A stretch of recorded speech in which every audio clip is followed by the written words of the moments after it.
What do you think here, Cris? Could Isaiah Thomas is he ever going to fit in with LeBron and the Cavs? I was going to say, on one level, I love Isaiah. I love his, like you said, his honesty, his cockiness. Bravado. For 5'9" to play in the NBA, you have to be that way. On the other hand, he's got to have somewhat of an edit button. You know, I mean, he's already called the way they're playing unacceptable. He said Boston played a lot harder. Now he's saying, you know, he's called out Kevin Love. He said he didn't quite call him out, but whatever the case. I just basically asked him, where were you during the game? Loudly. Yeah, none of your business. Exactly. You should have been worried about the stuff on the court. So that's number one. He's got to dial that back a little. And I don't know if he can, but he's got to try.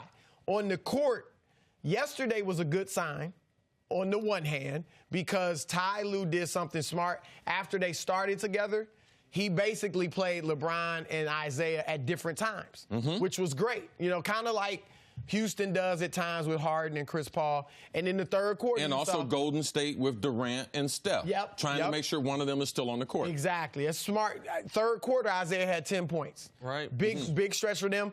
And I got to admit, I thought what Ty Lue did in the fourth quarter was the right thing to do. They are at their best. You're not going to do it all the time, but when LeBron's at the point.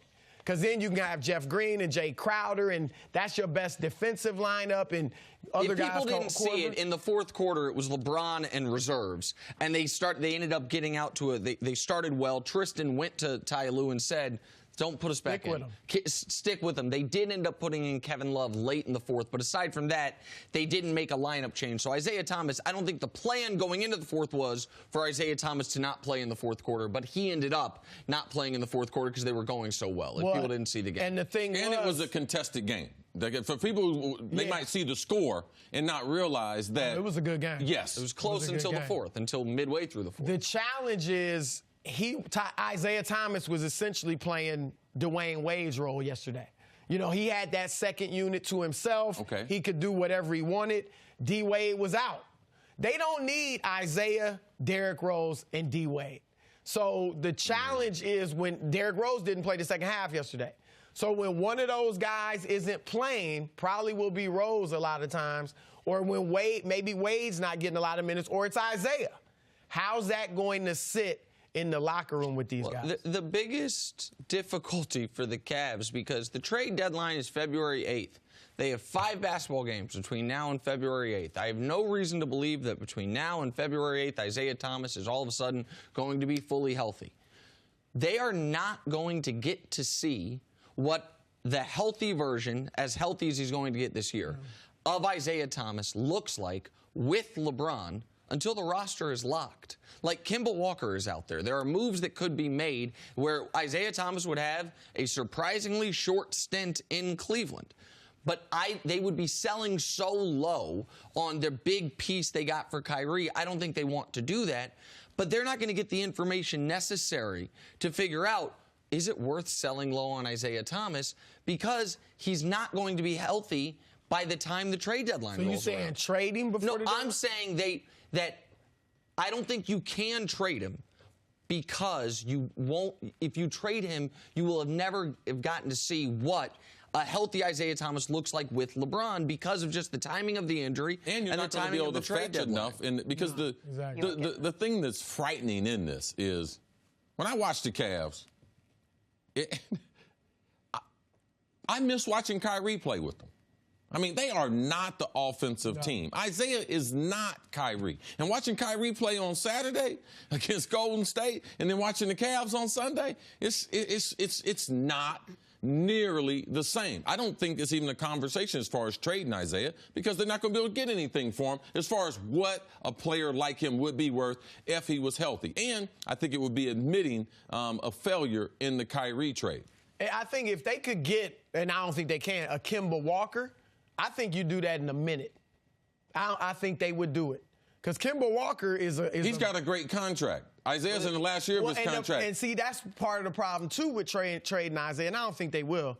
He only makes $6 million a year. You have to include, so you're not going to get much you have to for include him. like Shumpert, and you have to include a draft pick. Like, it's a lot. It would be, but the point that I'm making is, I think the Cavs would consider doing that if they knew, if Isaiah were healthy and not gelling with LeBron, then they might be like, we have to make a move. Right now, they can attribute all the struggles to the lack of health for Isaiah Thomas. I think the real concern for Cleveland is not when will Isaiah be healthy. I think the real concern for Cleveland is once he's healthy, does he fit with LeBron?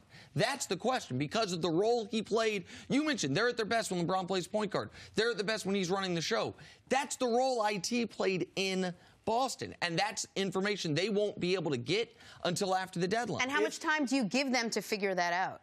Well, I mean, he's not going to get traded. Yes, you got those seasons. They got the rest of the regular season. They're going to qualify for the playoffs, so you have the whole regular season exactly as a preseason to be able to get ready for the postseason. The thing I'm concerned about, and I know Nick won't be concerned about this, I'm concerned about the Cavs defensively. Like when they get in, if you watch the first half of the game, Detroit got every shot that they wanted to get. They drive to the bucket whenever they want to. So for me, I don't believe that's just going to change overnight. I know we say, oh, Cleveland, they play a lot better defense when you get close to the playoff. That was a whole different team. Like, this team is lethargic, lackadaisical. How could Detroit come into the game losing 7 games in a row? Cleveland gave up 61 points in the first half.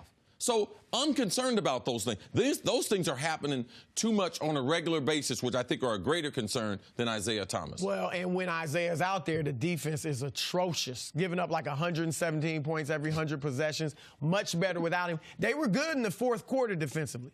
The question is, can they do that for 46, They decided not to do it for the first 3 quarters. That's my problem. But the one thing is, last year we say they were 22nd in the league in defense. They were 29th after the All-Star break, and then they were 3rd in the playoffs. It was the same thing after the All-Star break. They were 29th after the All-Star break, then they were 3rd in the playoffs. I understand Isaiah Thomas is a worse defender than Kyrie Irving. The reason I think they can turn it on is because that defense comes and goes with LeBron if he's going to play center field and if he's going to fix things for them. He is not doing that right now. I don't think LeBron can fix their defense. And why not turn it on when their offense isn't working? Why not turn it on now if they have the ability to turn it off? He's got 100 games to play in the year, and he needs to be able to average a triple-double in the finals for them to have any shot.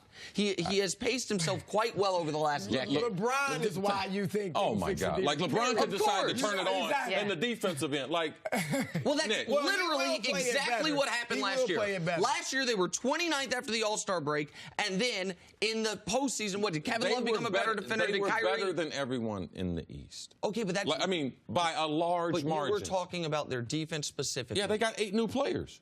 Yeah, I think... So who we give them credit for the turnaround they had last year?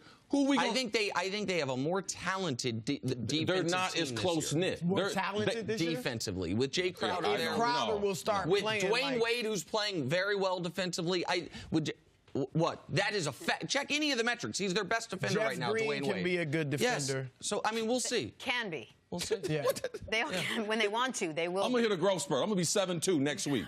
Thanks for watching. Subscribe here to get the latest from the show. Also, be sure to check out more of the best clips from First Things First, or go watch a few segments from our other shows on FS1.